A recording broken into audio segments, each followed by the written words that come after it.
Okay so hello and welcome everyone. आज हम buoyant force and law of flotation देखेंगे। Fluid mechanics का बहुत ही ज़्यादा इंपॉर्टेंट पार्ट, क्वेश्चन इसके आने के चांसेस रहते हैं और बहुत ही प्यारा कॉन्सेप्ट है। तो चलिए शुरू करते हैं। बायंट फोर्स के बारे में आप स्कूल से पढ़ते आ रहे हैं। तो बायंट फोर्स होती क्या है ये आप जानते हो कि कोई भी चीज़ अगर पानी में आप डिप करते हैं, है ना, लेट्स से पानी है, आपने इसमें कोई भी चीज़ डाल दी है जो फ्लोट कर रही है, चाहे फ्लोट कर रही हो चाहे उसके अंदर डूब गई हो, दोनों के लिए ये चीज़ ट्रू है। तो पानी इसके ऊपर क्या करता है बेटा, पानी इसके ऊपर कुछ ना कुछ फोर्स लगाता है, उसी फोर्स को हम बायंट फोर्स कहते हैं। फाइन। अब इस सवाल है, अब यहाँ से यहाँ तक आपने स्कूल में पढ़ा था, आपने आर्किमिडीज की स्टोरी भी सुनी होगी कि उसने कैसे निकाला, यूरेका यूरेका बोलते हुए भागते हुए गया। लेकिन अब यहाँ हमारा मसला है कि आप इस बायंट फोर्स की वैल्यू कैसे निकालेंगे। ठीक है, तो इस बायंट फोर्स की वैल्यू निकालने के लिए बेटा अब हम जाएंगे आर्किमिडीज प्रिंसिपल के पास। ठीक है, तो आर्किमिडीज प्रिंसिपल देखो कहता क्या है, बहुत अच्छी चीज़ कहता है। वो कहता है कि जो भी किसी भी ऑब्जेक्ट पे जो भी बायंट फोर्स लग रही होगी ना, उसकी वैल्यू होगी weight of liquid displaced, weight of liquid displaced. ठीक है, अब ये स्टेटमेंट आपने पढ़ा होगा, लेकिन इसका मतलब क्या होता है वो मैं आपको समझाता हूँ। तो आप इमेजिन कीजिए कि आपके पास एक कंटेनर है जो पूरा का पूरा पानी से ऊपर तक भरा हुआ है। आपने थोड़ा सा भी इसमें एक सिक्का भी डाल दिया तो साइड से पानी गिरना स्टार्ट हो जाएगा। एंड लेट से आपने इसमें कोई ऑब्जेक्ट डाल दिया जो फ्लोट कर रहा है ना, या फ्लोट नहीं भी करे, अगर अंदर भी सिंक हो जाए तो होगा क्या। फॉर एग्जांपल अगर हमारा ऑब्जेक्ट फ्लोट हो रहा है तो ये ऑब्जेक्ट का थोड़ा सा पार्ट पानी के अंदर गया है ना, तो होगा क्या बेटा कि जैसे ये थोड़ा सा पार्ट अंदर जाएगा, विल यू एग्री कि सर थोड़ा सा पानी यहाँ से गिरना स्टार्ट हो जाएगा, थोड़ा सा पानी यहाँ से गिरना स्टार्ट हो जाएगा, तो लेकिन थोड़ा गिरने के बाद वो स्टेबल हो जाएगा, है ना, उसके बाद और पानी नहीं गिरेगा। तो ये जो भी पानी आपका गिर रहा है ना, आप उसको कलेक्ट कर लो, दो अलग अलग कंटेनर में कनेक्ट कर दो और फिर जाके इस पानी का वज़न करो, है ना। यही आपको करना है, weight of liquid displace. Liquid displace मतलब जो पानी उसका गिरने वाला है। ठीक है, तो जब आप इसका वज़न कर लेंगे, जब आप इसका वेट निकाल लेंगे, वही वेट होगा आपकी बायंट फोर्स के इक्वल। तो अगर आपको फाइंड आउट करना है कितनी बायंट फोर्स लग रही है, तो वो जो पानी गिर रहा है उसका आप वज़न कर लीजिए। ठीक है, तो फॉर एग्ज़ाम्पल कि हमने पानी का वज़न किया और हमें पानी का मास मिल गया, लेट्स से 250 ग्राम हमें मिला, है ना। 250 ग्राम मतलब कितना केजी हो जाएगा, 0.25 केजी आपका हो जाएगा। फाइन। तो अब सवाल ये है कि वेट कैसे निकालेंगे। सिंपल सी बात है, वेट इज़ mg के इक्वल होता है वेट, और मतलब उस चीज़ का mass into acceleration due to gravity. तो पानी का अगर हमको वेट निकालना है तो पानी का मास जो हमको मिला है 0.25, ग्रेविटी को 10 से मल्टीप्लाई कर देते हैं, 2.5 न्यूटन। यस, ठीक है। तो कोई अगर पूछे कि इस ऑब्जेक्ट के ऊपर कितनी बायंट फोर्स लग रही है, इस ऑब्जेक्ट के ऊपर कितनी बायंट फोर्स लग रही है, तो आप कह सकते हैं सर 2.5 न्यूटन की लग रही है। तो अभी अभी हमने बायंट फोर्स को निकालना कैलकुलेट सीख लिया। फाइन। तो अब आप बोलोगे कि सर अगर क्या कहते हैं हमारा कंटेनर पूरा भरा हुआ ना रहे, तो कोई बच्चा ऐसे ही पूछ सकता है कि सर लेट से हमारा कंटेनर पूरा भरा नहीं, आधा भरा हुआ है, एंड इस पर आप करेंगे तो कैसे निकालेंगे। तो बेटा सेम लॉजिक है, जैसे आप इसमें कोई भी चीज़ डालेंगे, अगर वो फ्लोट करेगा तो पानी थोड़ा सा ऊपर उठ जाएगा, है ना, पानी थोड़ा सा ऊपर उठ के चल जाएगा। तो यही होता है। अब ये जितना भी पानी जो ऊपर चढ़ के गया है, इसका जब आप वेट करेंगे, है ना, वो आपको बायंट फोर्स के इक्वल मिल जाएगा। अब बोलेगा बच्चा कि सर कैसे वेट करेंगे, तो यार सबसे बेस्ट है कि आप उसको पूरा भर लो एंड फिर जो पानी गिर जाए उसको निकाल के आप कैलकुलेट कर लो, अगर प्रैक्टिकल वाइज आपको परफॉर्म करना है तो आई होप बेटा आपको ये सब समझा है कि बायंट फोर्स कैसे निकालनी है और इस स्टेटमेंट का मतलब क्या है। अब हम देखते हैं लॉ ऑफ फ्लोटेशन क्या कहता है ना। लॉ ऑफ फ्लोटेशन क्या कहता है, जो हमारे आज के टॉपिक का सेंटर हेड है। सो लॉ ऑफ फ्लोटेशन आपसे क्या कहता है, लॉ ऑफ फ्लोटेशन बहुत ही अच्छा है। ये कहता है कि जब बायंट फोर्स की वैल्यू उस ऑब्जेक्ट के वेट के इक्वल हो जाएगी, है ना, वेट ऑफ ऑब्जेक्ट, उस टाइम पर वो ऑब्जेक्ट फ्लोट करेगा, है ना।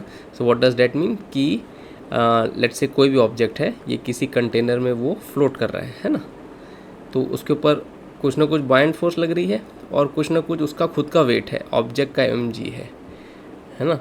तो जब ये दोनों जब इक्वल हो जाएंगे तब उस टाइम पर आपका mo लिख देता हूँ मैं, आपका ऑब्जेक्ट फ्लोट करेगा। अगर mg बड़ा हो गया, लेट्स से आपका mg बड़ा हो गया बायंट फोर्स से, तब क्या होगा, तब वो ऑब्जेक्ट सिंक हो जाएगा, अंदर डूब जाएगा।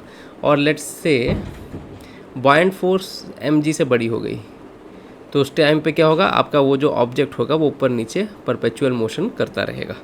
So this is a case scenario. तो कभी बाइंड फोर्स ऊपर लेके जाएगा, कभी mg उसको नीचे लेके आएगा, that will be the case scenario. लेकिन अभी हमको जो देखना है वो यही दो केस सिनारियो देखने हैं कि mg will be equal to buoyant force और mg will be greater than buoyant force. तो एक केस में ऑब्जेक्ट आपका सिंक हो जाएगा और एक केस में आपका ऑब्जेक्ट फ्लोट करता रहेगा। सो ये था। अब ध्यान रखो, हमने अभी अभी पिछले एग्जाम्पल में बाइंड फोर्स निकालना सीखा है, कैसे निकालते हैं। तो हम वेट ऑफ लिक्विड को g से मल्टीप्लाई कर देते हैं, मास ऑफ लिक्विड को g से मल्टीप्लाई कर देते हैं।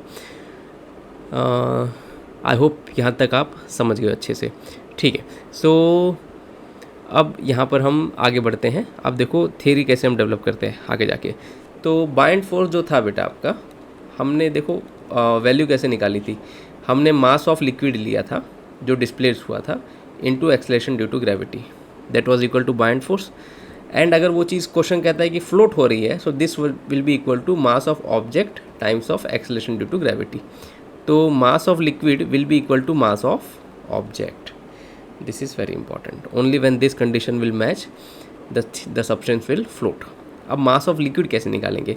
तो कभी मास ऑफ लिक्विड आपको निकालना होगा तो वो दो चीज़ आपको देगा। यहाँ पर डायरेक्ट मास ऑफ लिक्विड आपको कभी नहीं देगा। तो आप मास ऑफ लिक्विड निकालने के लिए आप एक फॉर्मूला यूज़ करेंगे, that density is equal to mass upon volume. ये फॉर्मूला हम यूज़ करेंगे। तो मास की वैल्यू कितनी हो जाएगी बेटा? Density of liquid into volume of liquid which is displaced. तो इस वैल्यू को हेल्प से हम मास ऑफ लिक्विड कैलकुलेट करते हैं। So this will be equal to density of liquid into volume of liquid which is displaced. मैं side में L लिख देता हूँ, and that will be equal to mass of object. तो ये आपकी एक इक्वेशन, इंपॉर्टेंट इक्वेशन हो जाएगी जो आपको क्वेश्चन में सॉल्व करने में हेल्प करेगी, ठीक है। सो आई होप इस बात को आप समझ पाए। एक छोटा सा ओवरऑल रिवीजन करा देता हूँ ताकि हम न्यूमेरिकल सॉल्व करने से पहले इस चीज़ को देख सके। इस चीज़ को आपको 2-3 बार पढ़ना पड़ेगा। इस वीडियो को, एक शॉर्ट वीडियो होगा लेकिन 2-3 बार आपको देखना पड़ेगा ताकि आपको ये चीज़ बहुत अच्छे समझे। तो ओवरऑल हम वापस एक बार रिवीजन करते हैं कि हमने अभी तक सो फार देखा क्या है। तो सबसे पहले हमने बाइंड फोर्स के ऊपर देखा कि बाइंड फोर्स हमेशा ऑब्जेक्ट पे लगेगी, चाहे वो डूब जाए चाहे वो फ्लोट करे। तो बाइंड फोर्स की वैल्यू कितनी होगी? Weight of the liquid displaced. Weight of the liquid कैसे निकालेंगे? लिक्विड का मास जो निकला होगा into acceleration due to gravity. अब अगर ऑब्जेक्ट फ्लोट करता है, इफ़ ऑब्जेक्ट फ्लोट, तो उस टाइम पे हम क्या करेंगे कि बाइंड फोर्स को mg से इक्वेट कर देंगे। mg will B mass of object times of g। सो उस केस में क्या हो जाएगा? अगर हम इसको थोड़ा और एलेबरेट करेंगे तो बाइंड फोर्स कैसे निकाली थी हमने? मास of liquid displayed into g, it will be equal to mass of object into g। जी आपका कैंसिल हो जाएगा। मास of liquid displaced must be equal to mass of object. अब मास ऑफ लिक्विड कभी आपको ज़िंदगी में नहीं देगा, तो उसके लिए हम क्या करेंगे? Density is equal to mass upon volume का फॉर्मूला यूज़ करेंगे लिक्विड के लिए, और मास ऑफ लिक्विड के लिए density of liquid into volume of liquid का ये हम निकाल लेंगे। अब हम आगे न्यूमेरिकल देखेंगे तो आप इस चीज़ को और अच्छे से समझेंगे, ठीक है। तो इसके पहले लॉ ऑफ फ्लोटेशन में थोड़ा सा और चीज़ मैं आपको बताता हूँ। Before proceeding to numericals I will teach you or we will see something different. So let's see, we have some data over here. We have density of metals which is this part, and we have density of wood which is this part. So बहुत पहले क्या माना जाता था, आपने बचपन में, मुझे याद है कि मैंने शायद 4th क्लास में ये डेफिनेशन पढ़ी थी साइंस में कि Y does ice float on water. Ice water पे क्यों फ्लोट करती है? तो हमारा आंसर था because ice density is less than water. तो बहुत पहले ये चीज़ थी कि खाली जो ऑब्जेक्ट की डेंसिटी क्या कहते हैं उस ऑब्जेक्ट से कम हो जिसमें वो फ्लोट कर रहा है, तभी वो फ्लोट कर पाएगा, है ना। आइस की डेंसिटी कम होती है कंपेयर टू वाटर, तो इसीलिए आइस आपकी फ्लोट कर पाती है एंड वाटर आपका उसको फ्लोट करवा पाता है। वाटर की density 1000 kg per metre cube होती है एंड आइस की होती है 900 के आसपास। सेम थिंग वुड के लिए भी है। देखो ये अलग अलग वुड के अलग अलग ट्रीज है जिनके वुड के बारे में बात है, उनकी डेंसिटी देख लो। तो इसके पहले मैं लिख देता हूँ डेंसिटी ऑफ वाटर बेटा आपकी कितनी होती है। अच्छा यहाँ मेरा वीडियो होगा। डेंसिटी ऑफ वाटर आपकी होती है 1000, right, 1000 kg per metre cube, है ना। तो ये अलग अलग टाइप के वुड है, आप देख लो इनकी डेंसिटी कितनी है, 420, 600 से 930। पाइन के बारे में आपने सुना होगा, पाइन बहुत ही फेमस है। पाइन की 352 टू 849, अलग अलग डिपेंडिंग अपॉन वेरिएशन। एक लास्ट आपको नहीं दिख रहा होगा यहाँ पर, ओक है। ओक ट्री के बारे में आपने सुना होगा, 593 से 897 kg पर मीटर क्यूब। तो जनरली जो भी वुड होते हैं ना बेटा, उनकी डेंसिटी पानी से कम होती है। इसीलिए आप वुड को अगर पानी में फेंक दोगे तो फ्लोट करेगा। लेकिन जो मेटल होते हैं, अगर यहाँ पर आप मेटल्स को देखेंगे, मेटल्स की जो भी डेंसिटी होती है वो हमेशा पानी से ज़्यादा होती है। पानी की 1000 है, अब आप अलग अलग मेटल की डेंसिटी देखो। एल्यूमिनियम की है 2705 kg पर मीटर क्यूब, है ना। ब्रास की देख लीजिए, ब्रास बहुत हैवी होता है। अगर आप कभी दुकान पर जाएंगे, ब्रास का कोई सामान उठाएंगे, it will look very heavy because it has very high density, 8500 के आसपास है। कास्ट आयरन देख लो, गोल्ड देख लो, 19000, मरकुरी से ज़्यादा भारी है। इसका मतलब गोल्ड को अगर आप मरकुरी में भी डालेंगे तो गोल्ड उसमें सिंक हो जाएगा, महंगा पड़ जाएगा। मरकुरी की 13000 है और माइल्ड स्टील की है 7800, है ना। कास्ट आयरन और माइल्ड स्टील दोनों आयरन से ही बनते हैं, बस फ़र्क होता है दोनों के कार्बन कंटेंट में। सो इस तरीके से, तो लेट्स से हमने कोई स्टील की कोई बोट बना ली है, या फिर स्टील का हमारा सिक्का है फॉर एग्जांपल, और प्योर स्टील का सिक्का बना हुआ है। अगर आप उसको पानी में डाल देंगे तो सिंक हो जाएगा। लेकिन टाइम के साथ साथ लोगों ने ये देखा कि अगर लेट्स से आपके पास कोई बोट है बेटा, है ना, और वो बोट आपकी पूरी की पूरी स्टील से बनी हुई है ना, बोट पूरी स्टील से बनी है जिसकी डेंसिटी पानी से ज़्यादा है, और अगर आप उसको पानी में डाल देते हैं तभी भी वो बोट पानी में फ्लोट करती है।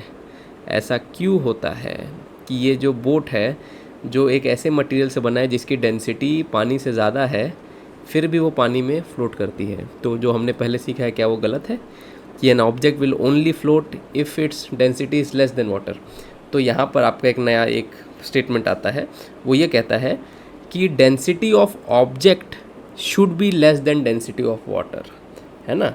अब देखिए, मैंने अभी क्या कहा आपसे, मैंने आपसे कहा कि density of object should be less than density of water. अब यहाँ पर मैं मटेरियल के बारे में बात नहीं कर रहा हूँ, मैं ऑब्जेक्ट के बारे में बात कर रहा हूँ। तो अगर मैं कोई बोट कहता हूँ बेटा, है ना, इस बोट की density, because boat is an object, भले वो स्टील से बना है, आप कैसे निकालेंगे? लेट्स मैं आपको कहता हूँ कि इस बोट की डेंसिटी बताओ, तो कैसे बताएंगे? तो density is mass upon volume. तो आप क्या करेंगे? आप कहेंगे सर इस बोट का मास निकाल लीजिए सबसे पहले। लेट्स से हमने बोट का मास निकाला 1000 किलो, है ना। फिर कोई कहेगा सर आप इसका वॉल्यूम निकाल लीजिए। वॉल्यूम मतलब क्या? वॉल्यूम मतलब कि इसके अंदर कितना पानी आएगा, ठीक है। इस तरीके से आप इसको इमेजिन कर लीजिए कि बोट आपकी है, इसको आपने पूरा पानी से भर दिया। भले हो सकता है कि बोट आपकी सॉलिड बोट भी हो, बट फिलहाल हम नॉर्मल अपनी बोट लेके चलते हैं कि आपने इसको पूरा पानी से भर दिया, तो इसमें कितना पानी आएगा। फाइन।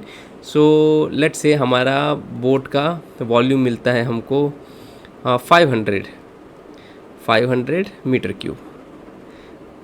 फाइन। तो अगर आप इसको सॉल्व करेंगे तो आपको ये वैल्यू कितनी आएगी? 1/2 आ जाएगी। Yes, do get it? 1/2 kg per metre cube which is 0.5 kg per metre cube. अब देखना पानी की डेंसिटी कितनी थी? डेंसिटी ऑफ वाटर 1000 है ना। एंड इस बोट की डेंसिटी हमारी कितनी आ गई? बोट की हमारी डेंसिटी आ गई 0.5 kg per metre cube which is very very less than the density of boat, ठीक है। तो ये हमारा नया रूल है कि अगर ऑब्जेक्ट की डेंसिटी पानी की डेंसिटी या फिर जिसमें वो फ्लोट कर रहा है उसकी डेंसिटी से कम हो जाएगा, तभी भी वो ऑब्जेक्ट आपका फ्लोट करेगा, irrespective of the material of the object. चाहे आप इसको सोने का भी क्यों ना बना दो जिसकी डेंसिटी बहुत ज़्यादा है, चाहे आप इसको आयरन का, एल्यूमिनियम का, किसी भी बना दो, ठीक है, फिर वो मैटर नहीं करेगा। फाइन। अब कोई बच्चा बोलेगा सर फिर सिक्का क्यों डूब जाता है? लेट्स से मैंने सोने का सिक्का बनाया या फिर मैंने किसी भी मेटल का सिक्का बनाया, तो वो क्यों डूब जाता है? क्योंकि बेटा वहाँ पर क्या होता है, अगर आप सेम फंडा अप्लाई करेंगे कि आप उस ऑब्जेक्ट की डेंसिटी निकालने जाएंगे मास अपॉन वॉल्यूम करके, तो वो जो डेंसिटी की वैल्यू होगी वो बहुत ज़्यादा आ जाएगी compare to the density of water. Fine. So I hope ये समझा आपको कि ये फंडा किस तरीके से काम करता है। थोड़ा सा टफ कॉन्सेप्ट है, आपको बार बार पढ़ना पड़ेगा 1-2 बार। अब हम आगे न्यूमेरिकल्स देखेंगे इस पर। तो अब हम थोड़ा न्यूमेरिकल्स देखते हैं इस पर। बहुत ही अच्छे न्यूमेरिकल्स हैं, बेसिक आपकी अच्छे से क्लियर हो जाएगी। एक बार आपकी बेसिक क्लियर हो जाए फिर आप अपने लेवल के हिसाब से क्वेश्चन सॉल्व कर सकते हैं। आपको बहुत सारे एस सी वर्मा सर के पूरे सॉल्यूशंस मिल जाएंगे यूट्यूब पर, लेकिन मेरा पर्पस है कि मैं आपको बेसिक न्यूमेरिकल्स करा दूं ताकि आपको एक पाथ मिल जाए, फिर उसके ऊपर आप खुद डेवलप कर सकते हैं। तो देखते हैं क्वेश्चन हमसे क्या करता है। पहले 2 क्वेश्चन मतलब मैंने खुद मन से बनाए हैं, उसके बाद के जो 3 क्वेश्चन हमने एस सी वर्मा सर की बुक से लिए हैं। तो चलिए स्टार्ट करते हैं, देखते हैं क्वेश्चन क्या कहता है। A cube of side 2 metre floats on water with its 1/4 volume inside the water. ठीक है, तो आप समझ लीजिए कि कोई रिवर है या फिर कुछ भी है बहुत बड़ा सा, क्योंकि 2 मीटर बहुत बड़ा साइड होता है और उसका क्यूब मतलब बहुत बड़ा क्यूब है। तो आप इमेजिन करिए कि इस तरीके से हमारा एक बहुत बड़ा सा क्यूब है जो पानी के अंदर है। लेकिन क्या खासियत है, इसका 1/4 वॉल्यूम खाली पानी के अंदर है ना, 1/4 खाली, टोटल वॉल्यूम का only 1/4। So what is the density of the cube? तो हमें बस सिंपली बाइंड फोर्स यहाँ पर लगानी है। कैसे करेंगे कि इसका वेट नीचे की तरफ रहेगा, ये फ्लोट कर रहा है तो ऊपर की तरफ बाइंड फोर्स इसको बैलेंस करके रखेगी। तो buoyant force will be equal to m into g. ठीक है, तो अब बाइंड फोर्स किसके इक्वल होती है बेटा? वेट ऑफ लिक्विड डिस्प्लेस्ड, है ना। तो वेट ऑफ लिक्विड मतलब क्या हो गया, m of liquid times of g is equal to mg। अब ये वाला mg किसका है, ये आपके इस क्यूब का mg होगा, है ना। इसको mc लिख देता हूँ मैं, मास ऑफ क्यूब इंटू जी। तो इस तरीके से क्वेश्चन हमसे पूछा डेंसिटी ऑफ द क्यूब। देखो आप कैसे करेंगे, जी कैंसिल हो जाएगा आपका, mass of liquid displaced will be equal to mass of the cube. ठीक है, जानबूझ के मैं बच्चों की तरह एक स्टेप लिखा रहा हूँ ताकि बच्चे समझ सके इस चीज़ को। अब मास ऑफ लिक्विड डिस्प्लेस्ड कितना हो जाएगा, हमने फॉर्मूला देखा था, density is equal to mass upon volume, इसी का हमें यूज़ करना है। तो मास के किसके इक्वल हो जाएगा, mass will be equal to density into volume के इक्वल हो जाएगा, है ना। तो density is equal to mass upon volume और mass is equal to density upon volume, sorry for the fumble.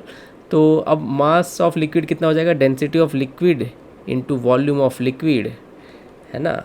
और मास ऑफ क्यूब कितना हो जाएगा, देखिए इस क्वेश्चन में मास ऑफ क्यूब आपको दिया नहीं है, जैसे मैंने आपको कहा था कि मास ऑफ क्यूब नहीं दिया होगा। तो अगेन हमको सेम चीज़ लगानी है कि it will B density of cube into आपका क्या कहते हैं कि वॉल्यूम ऑफ क्यूब। ओके, सो अब कितना हो जाएगा, अब बस हमारा आंसर आ गया यहाँ पर। तो डेंसिटी ऑफ लिक्विड हमारा पानी था, तो 10⁻³ which is 1000 into volume of liquid displaced. अब कितना लिक्विड डिस्प्लेस्ड होगा, हमने देखा था कि जितना क्या बोलते हैं कि हमारा क्यूब पानी के अंदर गया होगा उतना ही हमारा डिस्प्लेस्ड होगा, है ना। तो क्वेश्चन ने कहा है कि 1/4 ऑफ द वॉल्यूम पानी के अंदर गया है, तो हम लिख देते हैं वॉल्यूम ऑफ क्यूब का 1/4 Vc/4। आई होप ये समझे आप, is equal to density of cube into volume of cube, Vc आपकी कैंसिल हो जाएगी, 1000/4। तो जब आप इसको सॉल्व कर देंगे बेटा तब आपको कितना मिल जाएगा, density of cube is equal to 1000/4 which is 250 कितना हो जाता है, kg/m³। यस, आई होप ये एग्जाम्पल आप समझे, बहुत ही ज़्यादा इंपॉर्टेंट एग्जाम्पल था फ्यूचर न्यूमेरिकल्स के लिए। तो इस तरीके से हमें क्वेश्चन को प्रोसीड करना है, थोड़े से टफ न्यूमेरिकल होंगे इसके, इसमें आप रट्टा नहीं मार सकते, आपको समझना बहुत ज़्यादा इंपॉर्टेंट है। तो चलिए अब अगला क्वेश्चन देखते हैं। सो अगला क्वेश्चन देखिए क्या कहता है हमसे, सेम सिंपल, ये दो सिंपल क्वेश्चन हमारे हैं। What is the mass of the object which is just floating in water. ठीक है, एक ऑब्जेक्ट है जो पानी में जस्ट फ्लोट कर रहा है, जस्ट फ्लोट करने का मतलब होता है उसकी पूरी की पूरी बॉडी पानी के अंदर होगी। ठीक है, क्वेश्चन कहता है volume of the object is 5 m³। सो आप इमेजिन करिए कि हमारे पास ये पानी का सोर्स है, sorry for the diagram, and इसके अंदर कोई ऑब्जेक्ट है, लेट्स से कोई भी ऑब्जेक्ट है, किसी भी शेप का बना सकते हैं हम, किसी भी एक रैंडम शेप का हम ऑब्जेक्ट बना देते हैं। ये जस्ट फ्लोट कर रहा है, जस्ट फ्लोट करना मतलब कि उसका जो अपर सरफेस होगा पानी पे जस्ट टच करता होगा और वो वहीं पर स्टेबल रहेगा, ध्यान रखना, है ना। सो ये हमारी जस्ट फ्लोट की कंडीशन होगी। तो जस्ट फ्लोट में होगा क्या बेटा कि फ्लोट तो हो ही रहा है, तो mg बाइंड फोर्स के आपके इक्वल हो जाएगी, है ना। क्वेश्चन ने आपको वॉल्यूम ऑफ द ऑब्जेक्ट दे के रखा है, तो अब हम डायरेक्ट करेंगे कि buoyant force will be equal to m into g, buoyant force will be equal to ml into g is equal to mg, है ना। तो जी आपकी कैंसिल हो जाएगी, mass of liquid is equal to mass of object. अब इसको आप आगे फ्यूचर में डायरेक्ट कर सकते हैं, ध्यान रखिएगा। क्वेश्चन ने पूछा था what is the mass of the object, question ने हमसे पूछा था, है ना। तो यही m छोटा m हमें फाइंड आउट करना है, इसको चाहिए तो आप mo लिख सकते हो, there is no problem in it. ठीक है, अब मास ऑफ लिक्विड कैसे फाइंड आउट करेंगे, again density is equal to mass upon volume. तो मास हमारी हो जाएगी डेंसिटी टाइम्स ऑफ वॉल्यूम, है ना बेटा। तो मास कितनी हो जाएगी हमारी फिर, density of liquid into volume of liquid is equal to mass of object, और मास ऑफ ऑब्जेक्ट हमारा हो जाएगा density of liquid 10⁻³ into volume of liquid displaced कितना होगा, सबसे important step, volume of liquid displaced कितना होगा। अब पूरा का पूरा ऑब्जेक्ट जस्ट फ्लोट कर रहा है, मतलब पूरा का पूरा ऑब्जेक्ट उसके अंदर है ना। तो ऑब्जेक्ट का ही वॉल्यूम हम यहाँ पर लिख देंगे, volume of object will be equal to volume of liquid displaced. Last case में ऐसा नहीं था, लास्ट केस में खाली 1/4 ऑफ द वॉल्यूम गया था, है ना। ये देख लीजिए आप, लास्ट केस में ये जो हमारा स्टेप था, volume of liquid displaced was only 1/4, और वॉल्यूम ऑफ ऑब्जेक्ट में हमने पूरा का पूरा वॉल्यूम ऑफ ऑब्जेक्ट लिखा था। लेकिन यहाँ पर ऐसा नहीं है, यहाँ पर वॉल्यूम ऑफ लिक्विड डिस्प्लेस्ड पूरा का पूरा वॉल्यूम ऑफ ऑब्जेक्ट के इक्वल है ना। तो डायरेक्टली आपका मास ऑफ ऑब्जेक्ट कितना आ जाएगा, 1000 इंटू वॉल्यूम ऑफ ऑब्जेक्ट बेटा आपका कितना है, 5 m³ उसने कहा है, तो इतना। तो हमारे मास कितनी आ जाएगी, 5000 kg, बहुत बहुत बहुत ही भारी ऑब्जेक्ट है ना, 2 कार के वज़न के लगभग आ जाएगा आपका। तो आई होप ये समझे आप। 5000 kg का हमारा ये ऑब्जेक्ट था, अच्छा खासा, पता नहीं क्या किसने पानी में डाला था, but it was able to float over there. So I hope this part was clear. अब हम क्या कहते हैं कि आगे का नेक्स्ट न्यूमेरिकल देखते हैं जो हमने एस सी वर्मा सर की बुक से निकाला है। तो देखिए क्वेश्चन क्या कहता है, ये आपको एस सी वर्मा सर की एक्सरसाइज में मिल जाएगा। So a cubical block of ice floating in water has to support a metal piece of mass ½ kg, है ना। एक क्यूबिकल ब्लॉक है सॉरी, एक क्यूबिकल ब्लॉक है जो पानी में फ्लोट कर रहा है, उसको एक मेटल पीस को सपोर्ट करना। मैं इसको ड्रॉ करता हूँ। सो ये हमारा पानी का लेट से सोर्स है एंड इसके अंदर एक क्यूबिकल ब्लॉक फ्लोट कर रहा है।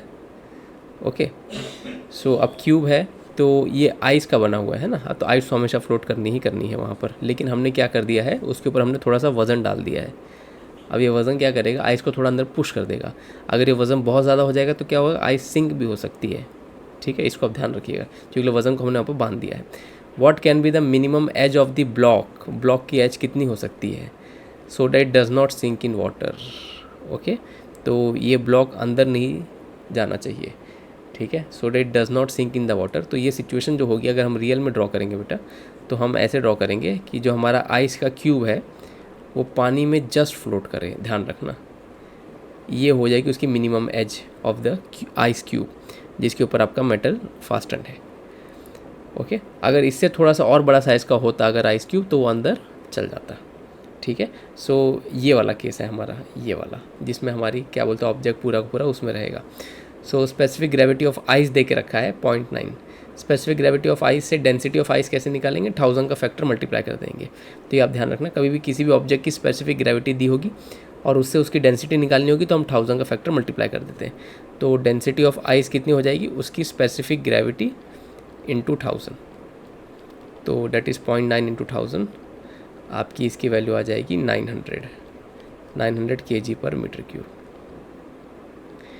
है ना। So this is the density of that stuff.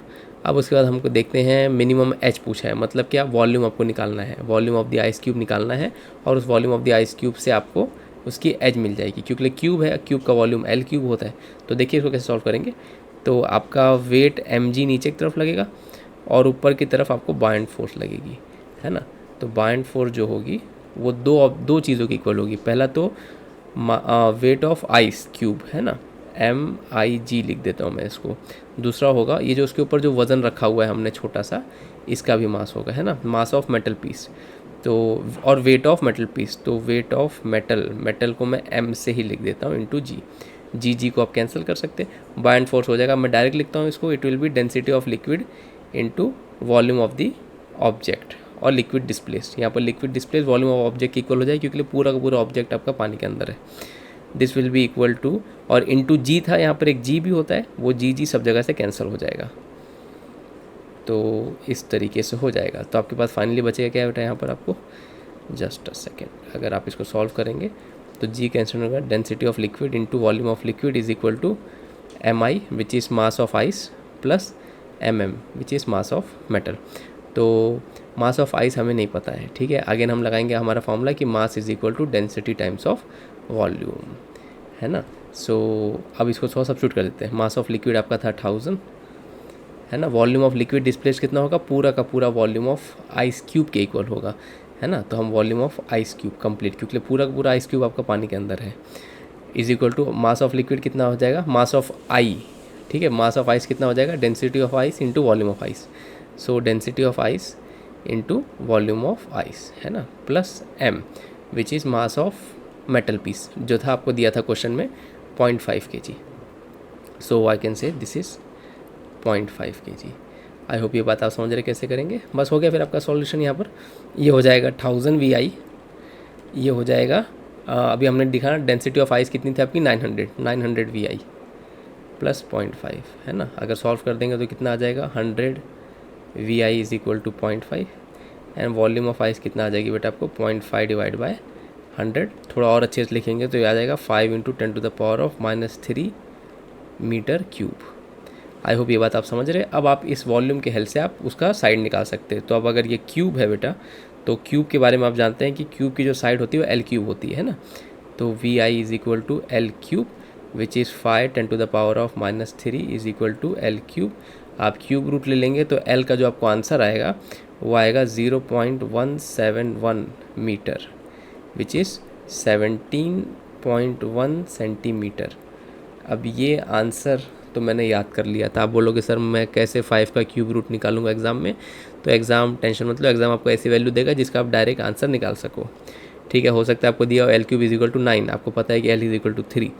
तो इस तरीके से, अब सर की बुक बड़ी पुरानी है तो उस ज़माने के हिसाब से सर ने न्यूमेरिकल्स डाले थे। सो आई होप ये समझे आप। तो दिस इज़ अ ट्रिक, इस तरीके से आपको क्वेश्चन करना था। क्वेश्चन बहुत बहुत बहुत इंपॉर्टेंट है। मैं चाहूँगा कि आप इसको 1-2 बार अच्छे से करें तब जाके आएगा। इसमें सारे क्वेश्चंस को आप जब बहुत गहराई से 2-3 बार पढ़ेंगे तब आएगा, ये एक बार में आने वाली चीज़ नहीं है। ओके, तो चलिए अब हम अगला क्वेश्चन देखते हैं। सो नेक्स्ट क्वेश्चन देखते हैं क्या कहता है हमारा। ये भी हमने एस वर्मा सर की बुक से लिया है। ये सिंपल सा क्वेश्चन है लेकिन कॉन्सेप्ट इसमें अच्छा है। अब देखो इस क्वेश्चन में होता क्या है, ये जो आपका मेटल पीस है ना नीचे, ये नीचे डूब चुका है ना, और वहाँ पर डूब के नीचे स्टेशनरी हो गया है, ठीक है, रेस्ट पे आ गया है। सो देखिए क्वेश्चन क्या कहता है। क्वेश्चन आपसे कहता है find the normal force exerted by the bottom of the glass on the metal piece. Question पढ़ने से पहले मैं आपको क्वेश्चन में थोड़ा FBD हम बना लेते हैं थोड़ा सा, है ना। तो होगा क्या, अब ये क्वेश्चन बेसिकली ये कहता है कि ये मेटल पीस आपने डाला था, ये अंदर सिंक हो जाता है और यहाँ पर रेस्ट करता है, इक्विलिब्रियम पे है यहाँ पर। तो कितनी नॉर्मल फोर्स आपका ज़मीन एक्सर्ट करेगा इस आपका टैंकर का जो भी होगा ये। तो क्या क्या फोर्स लगेगी, एक तो mg लगेगी आपकी, है ना, और ऊपर की तरफ बायंड फोर्स लगेगी। ओके, तो इसमें यही है, तो buoyant force is equal to mg, और कोई फोर्स लगेगी यहाँ पर, just a second. The piece touches the bottom of the glass if the density find the normal force. Oh so sorry, yes correct, normal force भी तो लगेगी। एक ये आपकी ज़मीन से ऊपर की तरफ नॉर्मल फोर्स लग जाएगी, है ना, क्योंकि जब वो ज़मीन को टच कर रहा है तो ज़मीन ऊपर की तरफ नॉर्मल फोर्स प्रोवाइड करेगी।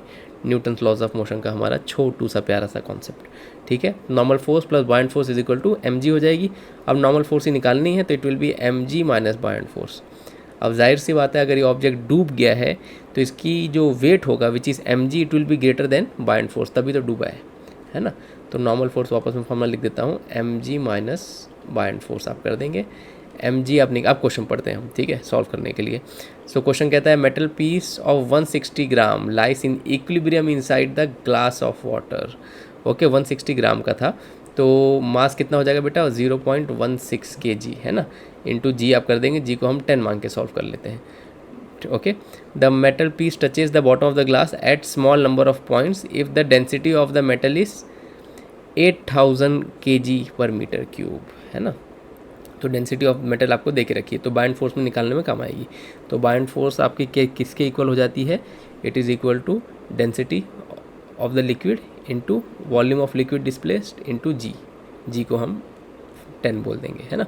तो क्वेश्चन ने हमको डेंसिटी ऑफ ऑब्जेक्ट दे के रखा है ना, डेंसिटी ऑफ मेटल आपको देखे रखा है। अब आप सोचोगे सर डेंसिटी ऑफ मेटल का मेरा क्या रोल है, उसी के हेल्प से आप ये वॉल्यूम ऑफ लिक्विड डिस्प्लेस्ड निकाल पाओगे, क्योंकि volume of liquid displaced will be equal to the volume of the metal. ये लाइन बड़ी इंपॉर्टेंट मैंने कही कि वॉल्यूम ऑफ लिक्विड डिस्प्लेस्ड यहाँ पर जो है ना बेटा आपका, ये जो आपका है, इसकी वैल्यू होगी वॉल्यूम ऑफ द मेटल, ठीक है, क्योंकि मेटल पूरा अंदर जा चुका है।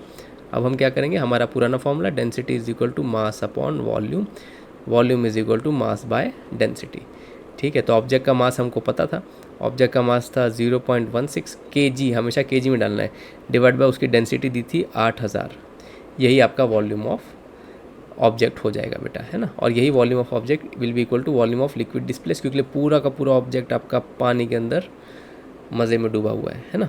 तो आपकी फाइनल आंसर कितनी हो जाएगी अगर आप सॉल्व करने जाएंगे तो, मैं इसको ब्लैक पेन से लिखता हूँ। तो normal force will be equal to, अच्छा इसको डिवाइड मत करना है, इसको एज इट इज़ रहने दो, आगे जाके काम कट जाएगा कहीं ना कहीं वैल्यू। तो 0.16 इंटू 10 मल्टीप्लाई कर सकते थे, माइनस डेंसिटी ऑफ लिक्विड, तो हमारा पानी है तो 1000 into volume of liquid, volume of liquid volume of object same हो जाएगा जो हमने जस्ट फाइंड आउट किया, है ना, इंटू हमारा छोटू सा जी। ओके, तो ये 3 0 कट जाएंगे, ये 8 1 ज़ा 8 0.02 ज़ा हो जाएगा, एंड इसको मल्टीप्लाई करेंगे तो 0.2 हो जाएगा। तो नॉर्मल फोर्स की वैल्यू आपकी कितनी आ जाएगी, इसको जब मल्टीप्लाई कर देंगे तो हो जाएगा 1.6 माइनस जब आप इसको कर देंगे तो कितना आ जाएगा हमारा, ये आ जाएगा 0.2, है ना बेटा। तो ये आ जाएगा 1.4 न्यूटन। हमने सारी चीज़ें ऐसा यूनिट में पुट की है, तो हमारा आंसर न्यूटन में ही आना चाहिए। आई होप क्वेश्चन आपको अच्छे से समझा है, ये क्वेश्चन आपने कैसे सॉल्व करनी है। तो यही आपकी है नॉर्मल फोर्स की वैल्यू। तो देखिए क्वेश्चन में ओवरऑल हुआ क्या, ऑब्जेक्ट हमारा क्या कहते हैं कि 0.16 kg 160 ग्राम का था, और उस पर नॉर्मल फोर्स कितनी लग रही है, 1.4 न्यूटन, है ना। सो इस तरीके से ऑब्जेक्ट का वेट हमारा अगर आप mg करेंगे तो 1.6 न्यूटन के इक्वल आ जाएगा अगर इसको मल्टीप्लाई करेंगे तो यहाँ पर। और नॉर्मल फोर्स कितनी आ रही है, 1.4 न्यूटन के आसपास आ रही है।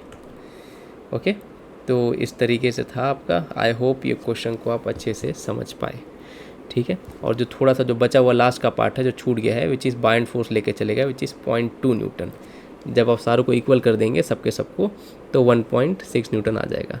अब देखो अगर ये ऑब्जेक्ट फ्लोट करना होता तो क्या फ्लोट कर पाता, नहीं कर पाता। देखो mg की वैल्यू कितनी ज़्यादा है, 1.6, बाइंड फोर्स कितना कम है ना। तो buoyant force upward force provide ही नहीं कर पाया, है ना, इसलिए जाके नीचे धंस गया और नीचे उसको नॉर्मल मिल गया, और नीचे जाके इक्विलिब्रियम पे उसको अपनी मुक्ति मिल गई। चलिए अब हम आगे अगला क्वेश्चन देखते हैं। लास्ट क्वेश्चन हमारा, जो नेक्स्ट क्वेश्चन है हमारा, ये भी बहुत अच्छा क्वेश्चन है। क्वेश्चन मैंने आधा डिलीट कर दिया है जानबूझकर, क्योंकि वो ज़्यादा कॉम्प्लेक्स हो जाता है इस स्टेज के लिए। सो इसको देखते हैं। देखिए क्या कहता है क्वेश्चन, हमसे कहता है कि हमारे पास एक फेरी बोट है, कभी फेरी में गए हो, और ferry boat has internal volume of 1 metre cube. Internal volume मतलब कि उसके अंदर जो वॉल्यूम होगा बचा, तो हम एज्यूम करते हैं कि पूरी की पूरी बोट हमारी, ये रही हमारी फेरी बोट, और इसके अंदर 1 मीटर क्यूब का वॉल्यूम है, 1 मीटर क्यूब का वॉल्यूम है। फिर आगे उसका वेट भी देके रखा है हमको कि 50 किलो की बोट है। Neglect the thickness of the boat, find the fraction of the volume of the boat immerse in water. अब होगा क्या कि मैं अगर थोड़ा सा पीछे का बैकग्राउंड पानी भी ड्रॉ कर दूं, तो इतना बोट का पार्ट पानी के अंदर डूब गया है ना। तो वो कितना है हमको बताना है हमें।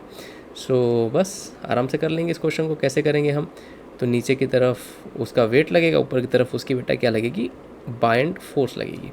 सो buoyant force will be equal to the weight of the object, है ना। वेट ऑफ द ऑब्जेक्ट आपको देख के रखा है, मास आपको दिया है 50 kg है, और जी को हम 10 मान लेते हैं। तो बाइंड फोर्स कितना हो जाएगा, density of liquid into volume of liquid displace, यही वॉल्यूम हमको फाइंड आउट करना है, इंटू जी। बड़ा सिंपल सा क्वेश्चन था आपका, जी कैंसिल हो जाएगा, है ना। तो volume of liquid is equal to 50 divide by density of liquid. Okay, तो हमारा कितना आ जाएगा answer, it will be 50 divide by 1000। अगर आप सॉल्व करेंगे तो आंसर आएगा 1/20 मीटर क्यूब। ओके, तो अब देखो बहुत अच्छा क्वेश्चन है। पूरा वॉल्यूम ऑफ बोट कितनी है, पूरा वॉल्यूम ऑफ बोट कितनी है हमारी, 1 मीटर क्यूब, है ना। और वॉल्यूम ऑफ लिक्विड कितना है, डिस्प्लेस्ड हुआ है 1/20 मीटर क्यूब। मतलब क्या, 1 का 20th पार्ट खाली, मतलब 1 मीटर क्यूब के अगर आप 20 टुकड़े कर देंगे फॉर एग्जांपल, तो उसमें से जो एक पार्ट होगा उतना ही वॉल्यूम उसका बोट का अंदर गया है, ठीक है। आई होप ये बात आप समझे। क्वेश्चन क्यों इंपॉर्टेंट है, क्योंकि ये रियल लाइफ एग्जांपल से भी आप रिलेट कर सकते हैं। मतलब कोई भी बोट होगी, है ना, कोई भी बोट होगी, उसका जितना भी मास होगा फॉर एग्जांपल, सो वो जो बोट है उसका 1/20 वॉल्यूम ही खाली पानी के अंदर जाता है, बाकी 19/20 पार्ट ऊपर रहता है। सो आई होप ये न्यूमेरिकल्स आप अच्छे से समझे हैं। इसको अच्छे से प्रैक्टिस करिएगा, और मैं सजेस्ट करूँगा कि ऐसे वर्मा सर के बाकी न्यूमेरिकल्स भी आप ट्राई करिएगा, या फिर नीट या मेंस वाले अपने नीट और मेंस लेवल की बुकलेट से आप क्वेश्चन सॉल्व कर पाएंगे आप लोग। सो बहुत ही थोड़ा सा चैलेंजिंग पार्ट है ये वाला, है ना। अभी और हमने क्या बोलते हैं कि बर्नौलीज प्रिंसिपल, ये सब पे भी हमने वीडियो बना ली है, वो सब भी आप देख लीजिएगा। चलिए आज की क्लास में यहीं पर एंड करता हूँ। वीडियो को ज़रूर लाइक शेयर सब्सक्राइब करिएगा, फ्रेंड शेयर करिएगा, बहुत इंपॉर्टेंट है मेरे लिए जब आप ये सब करेंगे तो।